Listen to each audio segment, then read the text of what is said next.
Bismillahirrahmanirrahim. Assalamualaikum warahmatullahi wabarakatuh dan selamat pagi. Hari ini saya akan perkenalkan satu alat bantu mengajar yang bertajuk Bingo. Sebelum itu saya ingin perkenalkan diri saya. Nama saya Nura Auni binti Juraimi. Nombor matrik 1626912.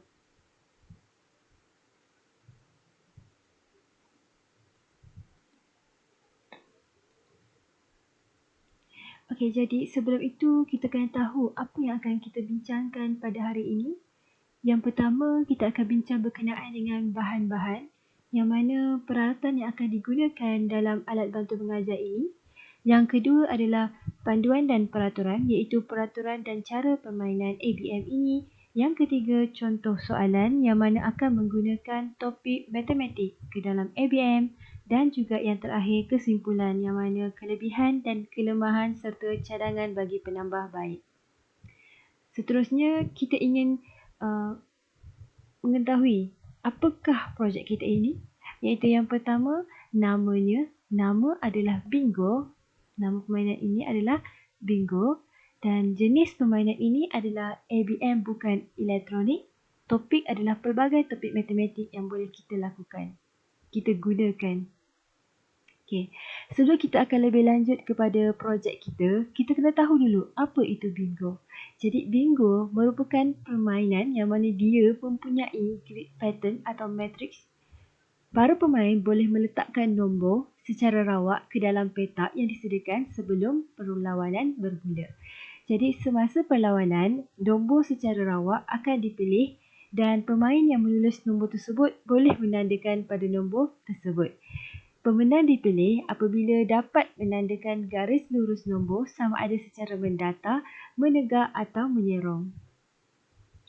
Jadi, untuk objektif permainan ABM ini adalah menguji kefahaman pelajar, menyelesaikan masalah bersama dengan guru, menggalakkan pelajar untuk menyertai pembelajaran dan juga yang terakhir adalah untuk mengulang kaji keseluruhan topik. Okey, pertama sekali adalah bahan-bahan. Okey, ini adalah bahan-bahan yang akan digunakan dalam ABM ini, iaitu yang pertama adalah kertas putih bersaiz A4, yang kedua kertas warna bersaiz A4, color pen, selotip, printer dan yang terakhir sekali adalah gunting. Okey, alat bantu mengajar yang pertama yang kita perlukan adalah jadual Bingo. Okey, seperti dalam gambar, jadual Bingo mempunyai 6x6 square grid termasuk petak yang mempunyai huruf B, I, N, G dan O. Setiap petak yang mendata mempunyai warna yang sama, iaitu B untuk merah, I untuk hijau, N untuk kuning, G untuk merah jambu dan O untuk biru. Seterusnya, kita juga memerlukan kad soalan.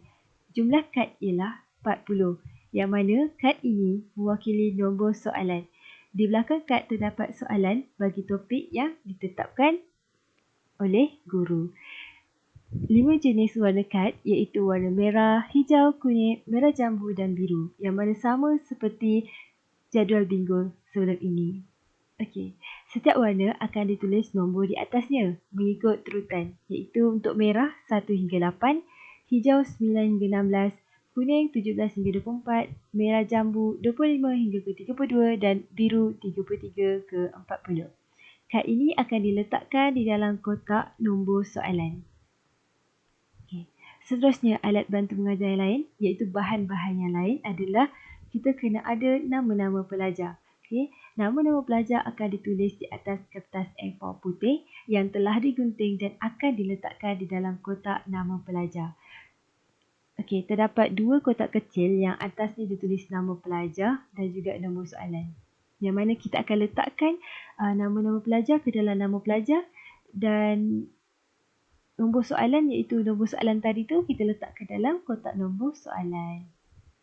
Okey, seterusnya kita akan ke kedua pula.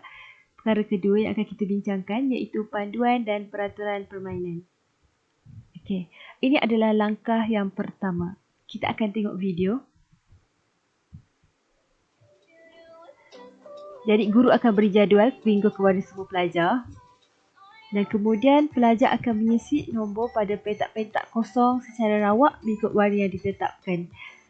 Okay, jadi kalau kita tengok warna biru, dia kena letak nombor yang ditetapkan tadi. Sama juga seperti warna hijau, kuning, pink dan juga warna biru. Okay, ini merupakan langkah pertama. Siap sudah jadual bingo. Yang mana pelajar diberi masa selama 5 minit sahaja untuk mengisi. Ataupun kadang-kadang pelajar ni dia cepat.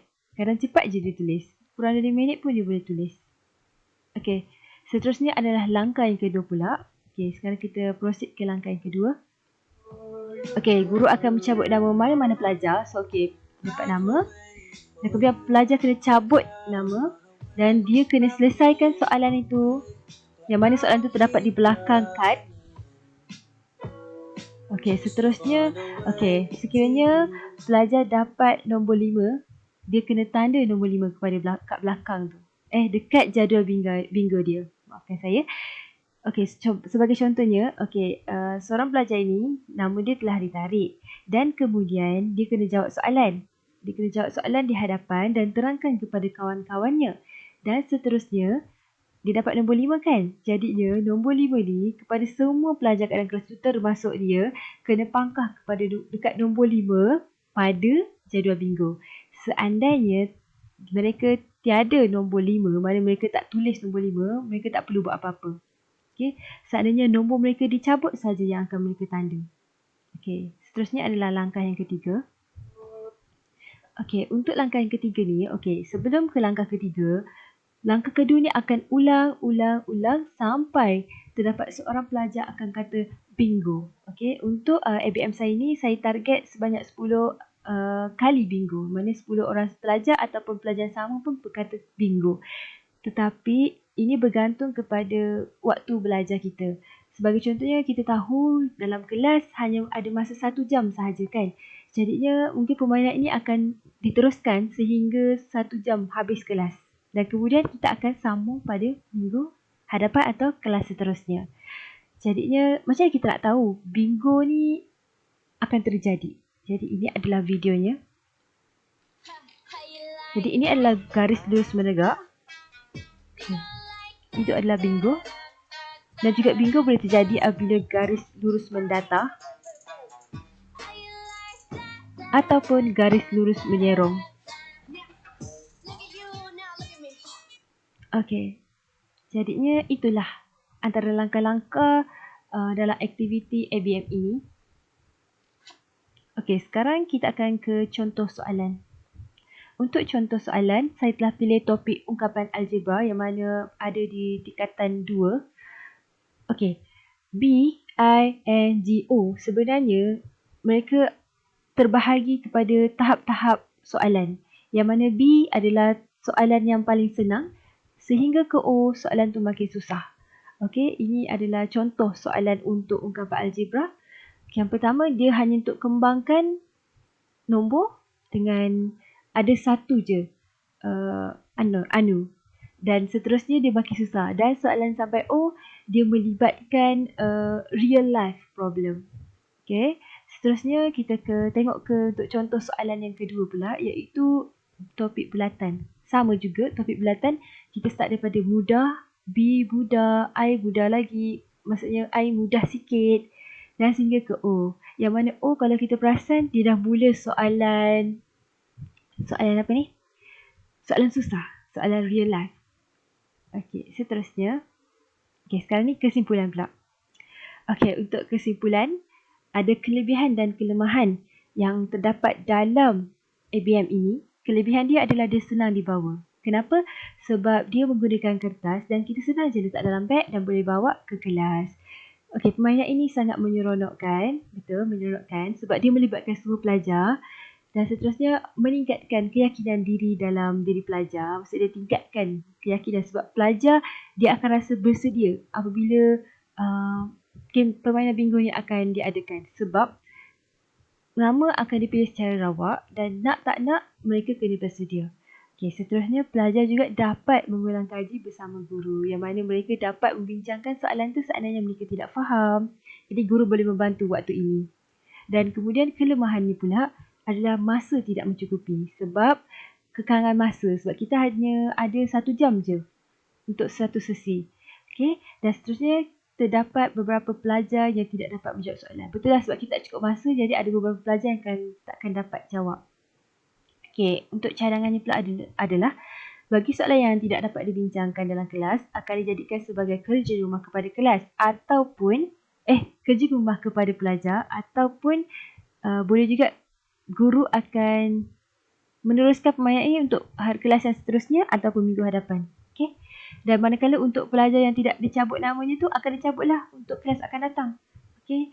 Untuk penambahbaik pula, soalan-soalan perlu dipaparkan pada slide supaya kertas nombor soalan tu boleh digunakan untuk topik lain pula. Sebab tadi kan kita letak soalan tu, jawab soalan dekat belakang nombor soalan. Tapi ni kita letak kat slide. Yang mana untuk kertas tu kita boleh gunakan selepas ni. Okay, kesimpulannya, alat bantu mengajar ini akan dapat membantu guru untuk memastikan pelajaran ni lebih kondusif, dan juga alat bantu mengajar juga dapat menarik minat pelajar untuk memahami sesuatu topik, terutamanya subjek matematik. Permainan minggu ini merupakan salah satu alat bantu mengajar yang boleh digunakan selepas tamatnya satu topik. Maksudnya habis satu topik, kita boleh bincangkan ni sebab kita boleh kumpulkan soalan-soalan untuk satu topik ke dalam tajuk ini, ke dalam projek ini. Okay, jadi sekian, terima kasih. Jika ada sebarang pertanyaan, boleh tanya di komen bawah. Assalamualaikum warahmatullahi wabarakatuh.